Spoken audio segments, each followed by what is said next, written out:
40 men stood in the field, silent and still. The woman who lit the match screamed at them to act. She didn't know they already had. 3 weeks before, my grandfather signed a covenant older than Ohio. She burned that barn thinking it was just timber. She incinerated the only shield keeping her safe from 40 men who never erase a debt. To understand, we go back to Deborah moving in. My name is Marcus Yoder. I'm 34 years old, a carpenter, and the last heir to a promise my grandfather made before Ohio was even a state. When Deborah moved into the subdivision next door, she brought a clipboard and a binder full of HOA covenants. She didn't understand that the weathered barn 50 yards from her new sunroom wasn't just a building. It was the physical seal on a sacred agreement that had kept 40 Amish families bound to my family for 180 years. So the real question isn't why she burned it. It's what happens when you break a covenant that never expires. It started with my grandfather, Eli Yoder. In 1843, when Ohio was still frontier and the Amish were fleeing persecution in Europe, Eli traded his entire savings, $42 in silver, for 100 acres of untouched forest in Holmes County. He cleared it by hand, built a cabin, and then did something no one in his community had ever done. He walked 10 miles to the Hochstetler farm, sat down at their table, and made an offer. If the Hochstetler family helped him raise his first barn, Eli would deed 40 acres back to the Amish church forever for the community's use. But he attached one condition, written in German script on paper made from his own linen rags. The barn and the covenant could never be separated. As long as the Yoder family maintained that barn on that plot, the 40 acres belonged to the church, and the church owed the Yoders a sacred debt of mutual protection. For 180 years, both sides kept their promises.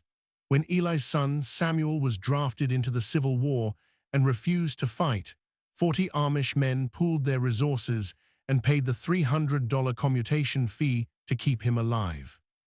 When the Amish schoolhouse burned down in 1902, my great-grandfather supplied the timber from Yoder land, no charge.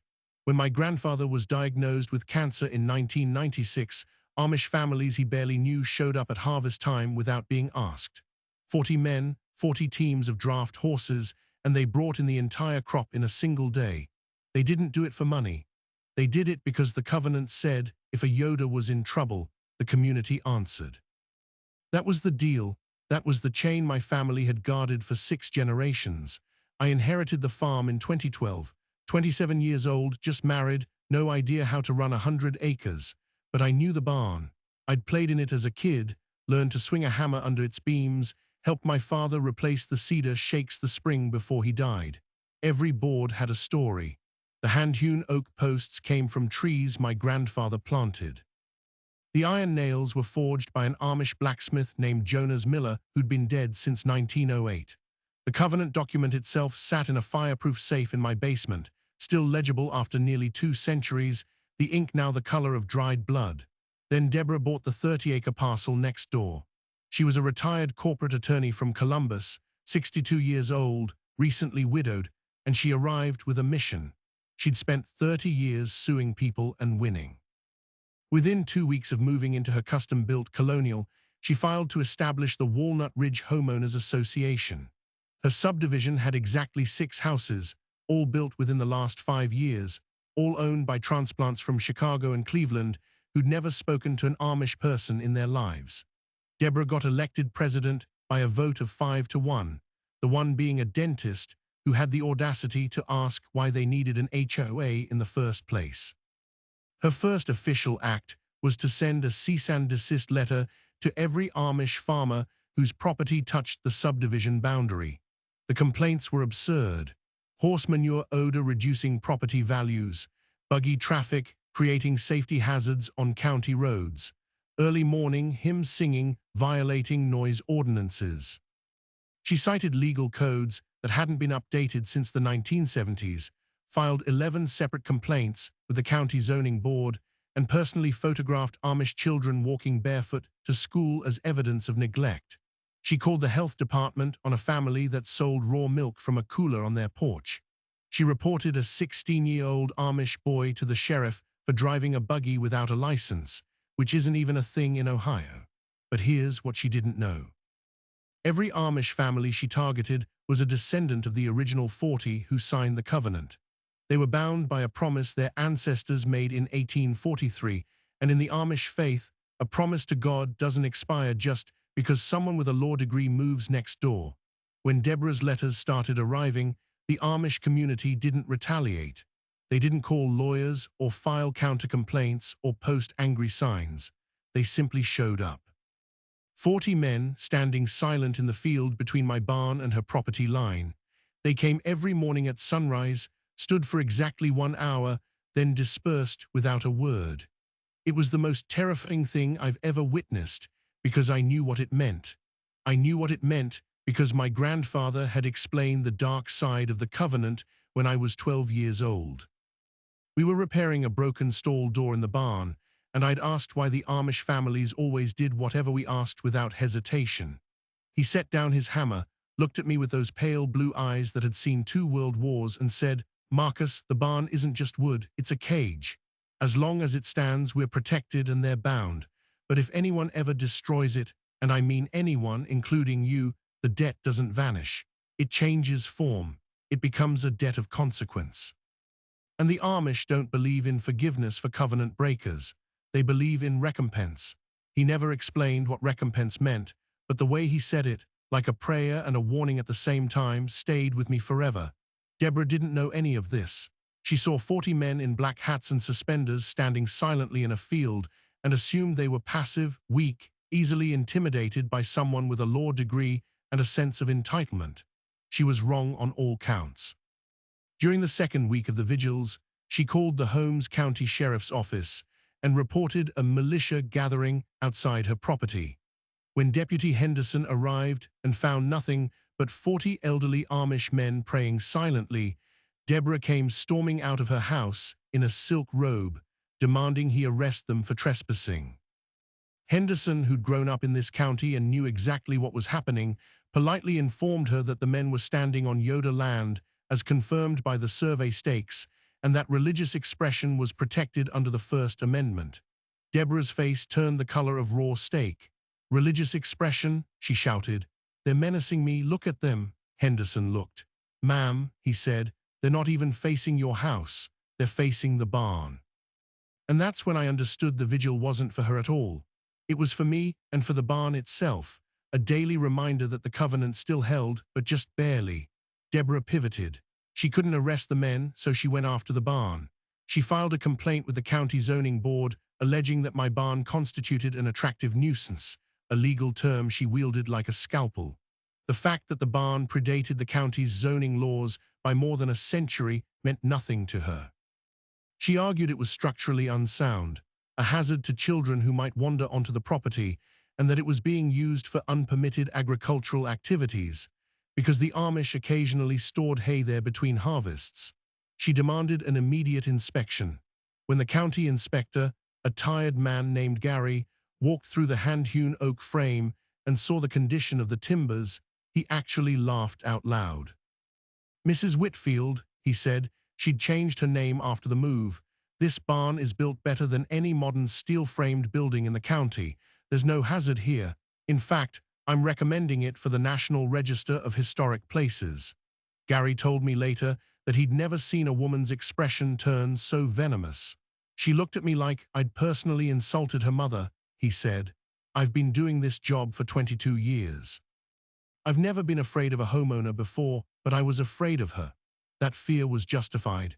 2 days later, Gary was placed on administrative leave pending an investigation into an anonymous complaint about his conduct.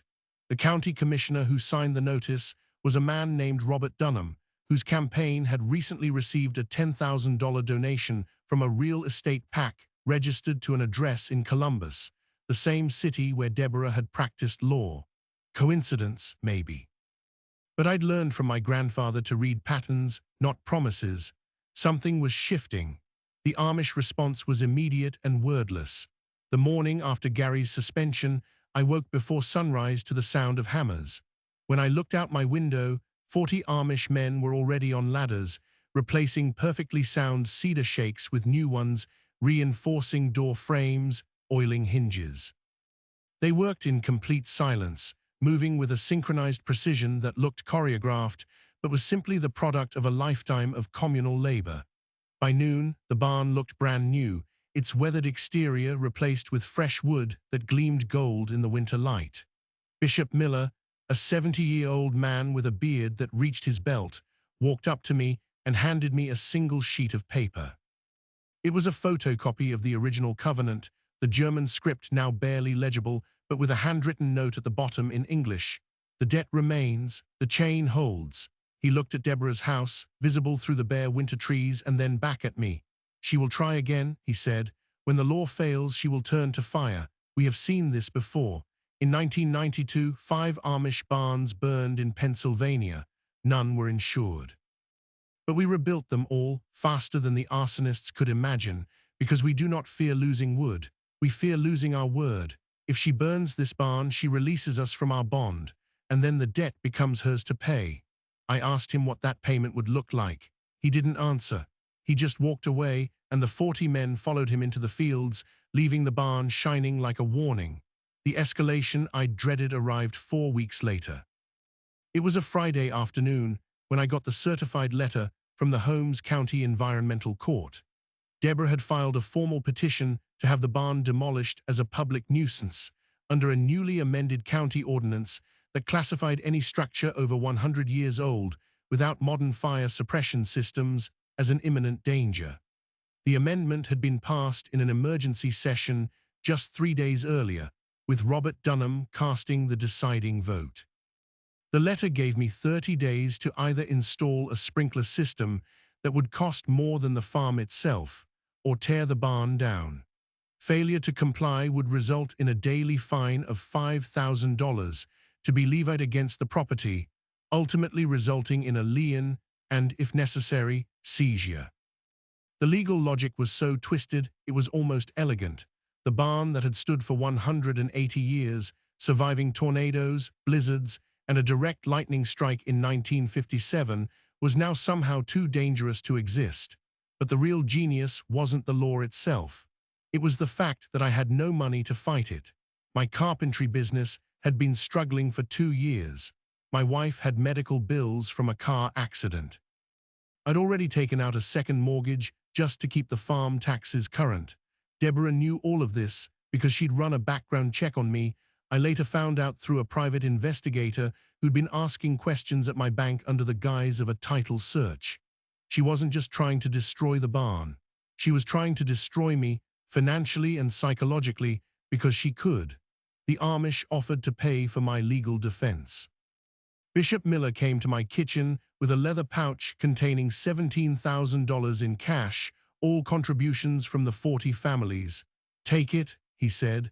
"This is part of the debt." I didn't want to take charity, but I had no choice. I hired a lawyer named Rachel Kaufman, a bulldog of a woman who specialized in historic preservation cases. She filed an immediate injunction, arguing that the new county ordinance was unconstitutionally targeted. It had been passed specifically to destroy my barn, and the amendments were drafted by a lobbyist who'd previously worked for none other than Deborah's old law firm in Columbus. The morning of the hearing, Deborah sat in the front row of the courtroom in a $3,000 pantsuit, taking notes on a yellow legal pad like she was grading the judge's performance. Judge Kohler, a white-haired man who'd been on the bench for 30 years, listened to both sides and then issued a ruling that made my blood run cold. He acknowledged the suspicious timing of the ordinance, but said his hands were tied by the separation of powers. The court couldn't overturn a county law just because it smelled bad. The injunction was denied. I had 30 days. I walked out of the courthouse and saw 40 Amish men standing in the parking lot, holding their hats in their hands. They'd known I would lose. Bishop Miller stepped forward. "Marcus," he said, "we cannot interfere with the law. We do not sue. We do not resist. But we can bear witness. When she moves against the barn, we will be there. And when the barn falls, the covenant ends. What comes after that is not our choice. It is our obligation." He handed me the original covenant document, the one from 1843, and I saw that on the back, in tiny German script I'd never noticed before, were the words, "Salt dieser Bund gebrochen werden, Ist die Schuld durch die Hand der wir sich einzutraben. I didn't speak German, but Rachel did. Her face went pale as she translated. Should this covenant be broken, the debt shall be collected by the hand of the 40. I realized in that moment that my grandfather hadn't been warning me about the barn's destruction. He'd been warning me about what would happen after. The 30 days passed. The county sent demolition notices, then threats, then a final warning. On the 30th day, I stood at my kitchen window at sunrise and saw the 40 men walking across the field in a single line, their black coats stark against the frost-covered grass. They didn't carry tools. They carried nothing at all. They formed a line 50 yards from the barn, facing it, and then they simply stood there silent. I heard a car engine start. Deborah's white Mercedes backed out of her garage, and she drove to the edge of her property where a red plastic gasoline can waited. She must have put it there the night before. She got out, picked up the can, and walked toward the barn. She didn't look at me. She didn't look at the men. She had a lighter in her other hand. She splashed gasoline across the barn's foundation, its walls, its 180-year-old beams, and then she flicked the lighter.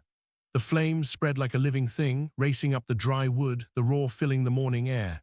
Deborah stood back, screaming at the men to help her to do something, anything. The 40 men did not move, not one, because they understood what I only now realized. The barn was not the cage. It was the lock, and Deborah had just turned the key. The fire department arrived in 12 minutes, but the barn was already gone. 18 decades of hand-hewn timber reduced to blackened beams, and a pile of ash still hot enough to melt the soles of Deputy Henderson's boots. The 40 men hadn't moved. They stood in the smoldering field, silent as the stones my grandfather used to mark the property line, while Deborah screamed that this was their fault, that they just stood there and let her barn, as she was already calling it, collapse into cinders. Henderson walked past her, picked up the red gasoline can lying near the foundation, and held it up. "This yours, ma'am?" Deborah's mouth opened and closed. "It was already burning when I got here. Those men set it." I was trying to put it out. She pointed at the 40 men who hadn't said a word in public in living memory. Henderson looked at them, then at her, and then at the lighter still visible in the pocket of her silk vest. "I'm going to need you to come with me," he said. She spent 3 hours in a holding cell at the Holmes County Sheriff's Office while her attorney, a man named David Crawes, who specialized in getting wealthy clients out of inconvenient truths, hammered the department with threats. By 5 o'clock that evening, she was released without charges.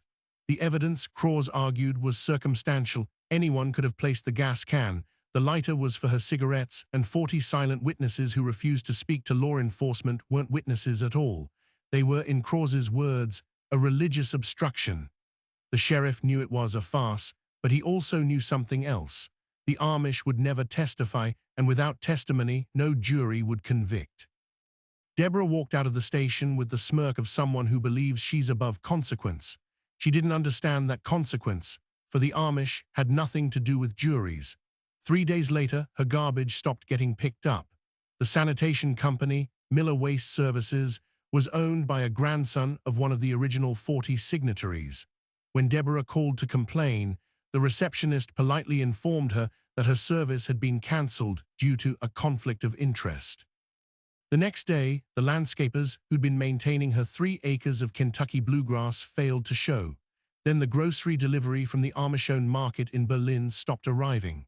The handyman she'd hired to repair a loose deck board returned her check with a handwritten note. "I will not work on cursed ground." She drove to the hardware store in Millersburg and found the doors locked, a sign taped to the glass reading, "Closed for family obligation." The owner, a Mennonite with ties to the Amish community, waved at her through the window and then pulled down the blinds. Deborah wasn't stupid. She recognized a boycott when she was inside one. What she didn't recognize was its scale. Within 2 weeks, every business within a 30-mile radius that had Amish or Mennonite ownership, and there were hundreds, had blacklisted her. Not through any written agreement or conspiracy, but through a wordless understanding passed along at farm auctions, quilting bees, and Sunday services. The woman who burned the Yoder barn is a covenant breaker, and the covenant is older than any law she might invoke. She tried to sue the sanitation company for breach of contract, but the case was dismissed because the contract had a cancellation clause she'd signed without reading. She tried to file a restraining order against the 40 men, but when the judge asked which specific men had threatened her, she couldn't name a single one. They'd never spoken to her. They'd never touched her. They'd never even looked directly at her face. They just stood there every morning, silent and unmoving, while her world collapsed around her. But here's the thing I haven't told you yet. Deborah didn't move to Holmes County by accident. Her late husband, Martin Whitfield, had been a real estate speculator who'd spent the late 90s trying to buy up farmland around Berlin to build a resort community with a golf course, a spa, and 300 luxury condos. The only parcel that blocked his entire development was the Yoda farm, and specifically the 40 acres held in trust by the Amish church. He'd offered my grandfather $800,000 in cash. My grandfather had responded by nailing a copy of the covenant to the gatepost and refusing to answer the door for the next 6 years. Martin Whitfield died of a heart attack in 2007, his resort project in ashes, and Deborah had spent the next 15 years nursing a grudge that festered into obsession. She bought the 30 acres next to my farm not as a retirement retreat, but as a staging ground for revenge. She'd targeted the barn because she'd read in her husband's old notes that it was the linchpin of the Amish claim. She thought destroying it would break the community's hold on the land and finally clear the way for development. What she actually did was activate a mechanism that had lain dormant for 180 years. I learned the full scope of that mechanism in early February when Rachel, my lawyer, called me with news that made her voice tremble. She'd been researching the original covenant at the county archives and found something buried in the German footnotes that no one had translated in almost 2 centuries. A codicil, written in 1844 as an addendum, stated that in the event the barn was destroyed by an outsider's deliberate act, the 40 acres would revert to the church in fee simple absolute, that is, owned outright with no restrictions, and the church elders were empowered to occupy and improve any adjacent land necessary to restore the community's spiritual standing. The language was archaic, but Rachel said it could be interpreted as granting the Amish the right to expand onto Deborah's property, not through eminent domain or legal action, but through a pre-existing property covenant that predated the formation of Holmes County itself. Marcus, Rachel said, if this codicil is valid, and I think it is, the Amish can legally claim a portion of Deborah's land. Not all of it, but enough to build a structure that would make her life unlivable. And the worst part. She'd have no standing to stop them because her deed, like every deed in this county, is subject to all prior recorded covenants. This one was recorded in 1844. Deborah found out 3 days later when a survey crew, all Amish men moving with quiet precision, staked a line directly through her prize-winning rose garden. The structure they planned to build wasn't a barn. It was a schoolhouse designated to serve the Amish children of the Eastern District, which would be constructed within 30 feet of her bedroom window. The schoolhouse would operate from 6 in the morning until 6 at night, with buggy traffic, hymn singing, and the endless sound of children playing. It was a legal use, permitted by right, under a covenant she had unknowingly validated when she signed her closing documents. The survey stakes weren't a threat. They were a notice that the schoolhouse was coming, and there was nothing she could do to stop it. Deborah finally understood the shape of the cage she'd walked into. She called her attorney, but Crawes had already withdrawn from her case. His receptionist told her he was unavailable for the foreseeable future, which I later learned was because his wife, a Mennonite woman from a prominent Holmes County family, had threatened to leave him if he continued representing the barn burner. The net was closing, and Deborah was finally, truly alone. By the first week of March, she stopped leaving her house. The groceries that had once come from the Amish market no longer arrived, and the nearest non-Amish supermarket was 60 miles away in Worcester. Her Mercedes sat in the driveway with 2 flat tires that no mechanic would repair. The 40 men still came every morning, but now they didn't just stand in the field. They walked the perimeter of her property in a slow, silent procession, marking the boundary with their feet like a spiritual fence. They never spoke to her. They never acknowledged her shouts or her threats or her eventual pleas. They were a living reminder that the debt remained and that it would be collected not in a single violent act, but in the slow, grinding erosion of her entire existence. I asked Bishop Miller how long they could keep this up. He looked at me with eyes that had seen 60 winters and said, "We have been here since before the railroads came. We will be here after she is gone. Time is the only weapon we need, Marcus, and we have a great deal of it." But then Deborah did something that even the 40 hadn't anticipated. Desperation makes people creative, and genius is just terror given a blueprint. In April, she discovered a loophole that no one had seen coming, a federal court ruling from 1987 concerning historic preservation that might just nullify the covenant entirely. And when she filed that motion, I realized the battle wasn't just about land anymore. It was about whether a promise made in the age of covered wagons could survive in the age of federal jurisprudence. The next phase of the war was about to begin, and this time, the Amish would have to break their silence. The federal hearing was held in Cleveland, in a courthouse made of granite and glass that looked like it had been designed to intimidate the past into submission. Deborah had found her silver bullet in a 1987 ruling called Board of Supervisors v. Heritage Trust, a case where a historic preservation covenant from the 1800s was declared unenforceable because it violated a landowner's 14th Amendment right to economic use.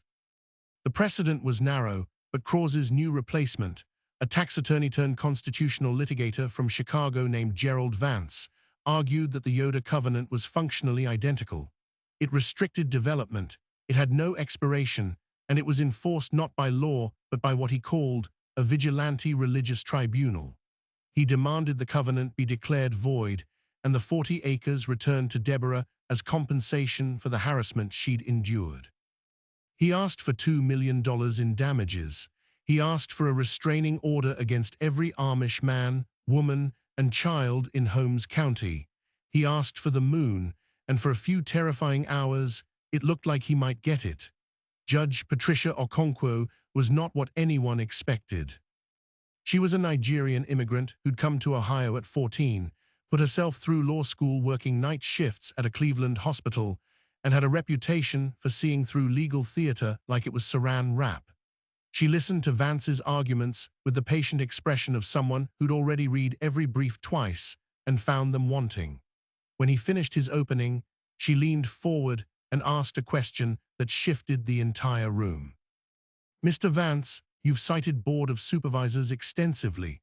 Are you aware that the Heritage Trust case was overturned by the Sixth Circuit in 1993, specifically on the grounds that the covenant in question was part of a binding real estate transaction and not a unilateral restraint on alienation?"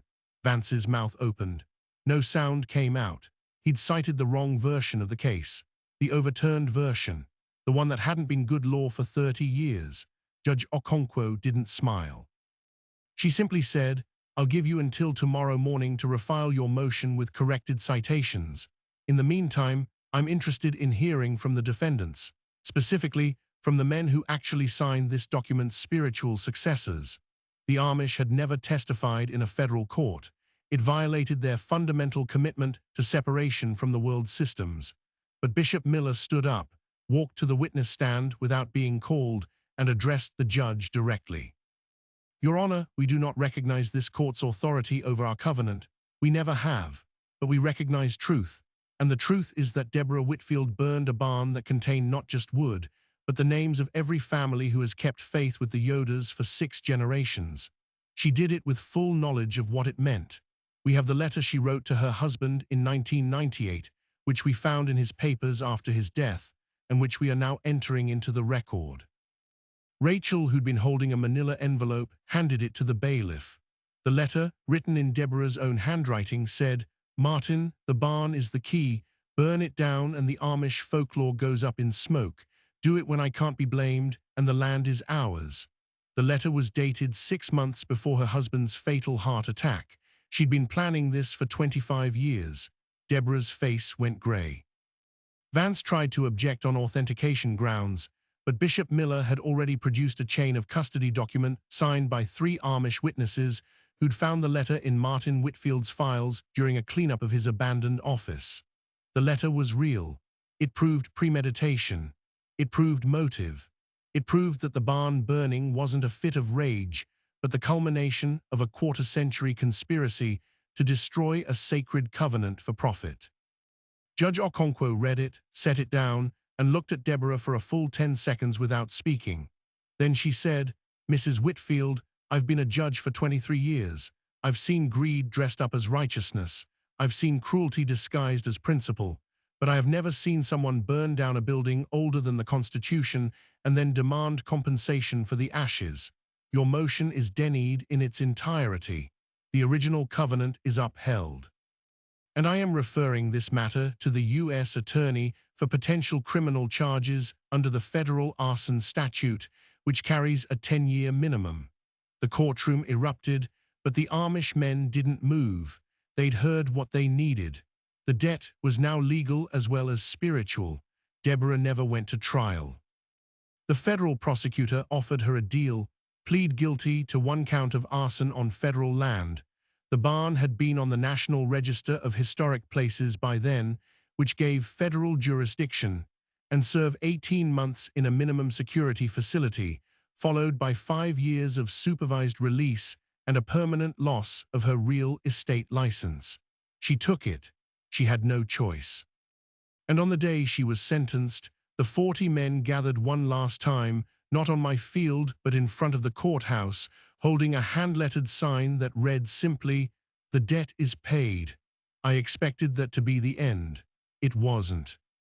2 months after Deborah's sentencing, I received a registered letter from the Ohio Attorney General's office informing me that the 40 acres held by the church had been officially recognized as a historic trust under state law, making it immune to any future development claims in perpetuity. The Amish, it turned out, had been working quietly with Rachel and a team of preservation attorneys to codify the covenant into modern law while the arson case was pending. They'd done it without press releases, without interviews, without a single moment of public congratulations. They'd done it the Amish way, silently, thoroughly, and forever. And then came the final surprise. On the morning the preservation order was filed, 80 Amish men arrived at the burn site, not 40. The extra 40 were sons and grandsons of the original signatories, men who'd been waiting their entire lives to inherit a covenant they'd never seen but had always believed in. They worked for 11 days, from first light to last, and raised a new barn on the exact same footprint. Every beam was hand-hewn. Every nail was forged by an Amish blacksmith named Jonas Miller IV, great-great-grandson of the man who'd made the original nails. And when the last peg was driven, Bishop Miller handed me a new document, written in English this time. "This barn is built on the bones of the old covenant, but it is also built for the future. No fire can destroy a promise when it lives in the hands of those who remember." The 40 acres remained with the church. The Yoder farm remained with me. And somewhere in a federal prison in West Virginia, Deborah Whitfield had plenty of time to think about what it means to burn something that can't be killed. As for me, I still live in that farmhouse. Every morning I look out my kitchen window and see the new barn glowing in the sunrise, its wood still golden after 3 years. The schoolhouse was built on Deborah's old rose garden, just as the survey stakes promised, and if you drive past on County Road 17, you can hear children singing hymns in German. The 40 men don't come anymore. They don't need to. The debt is paid. The covenant is law, and my grandfather's promise is now older than Ohio and younger than tomorrow. Here's what I've learned from all of this. Deborah spent 25 years believing the law was her weapon, and she was right until she wasn't. She never considered that some things exist outside the reach of statutes and subpoenas. A promise stitched into the fabric of 40 families for 6 generations isn't a legal document. It's a living thing. It grows in the minds of children who learn to walk past a certain barn and understand, without being told, that they owe something to the family who built it. You can burn the wood. You can't burn the obligation. That's the part I think about most. We live in a world where everything is supposed to be negotiable, where the right lawyer can unmake any agreement, where the loudest voice usually wins. But the Amish don't shout, they don't sue, they simply remember, and when someone forces their hand, they don't strike back in anger. They let the covenant do what covenants do, bind the breaker tighter the harder they fight. So my question for you is this: have you ever been part of something like that? A promise that stretched across time, a debt your family owed or was owed, a moment when the system failed you and your community stepped into the gap. Or maybe you've got a Deborah of your own, someone who looked at your life and saw an obstacle they could burn down. Tell me your story in the comments. Let's make a space where we remember how to keep our word, even when it costs us. And if this story meant something to you, hit that subscribe button. I make documentaries like this every week. Stories about people who refuse to let go of what matters, who beat the machine not with money or influence, but with memory and patience and the quiet refusal to forget. Next week, I'm covering a city council that denied a man's business permit because his shop didn't fit their vision. So he dug up a bylaw from 1887 that made him legally untouchable. You're going to see what happens when one man reads the fine print better than an entire government. Until then, keep your promises, keep your receipts, and never confuse silence for surrender. See you next time.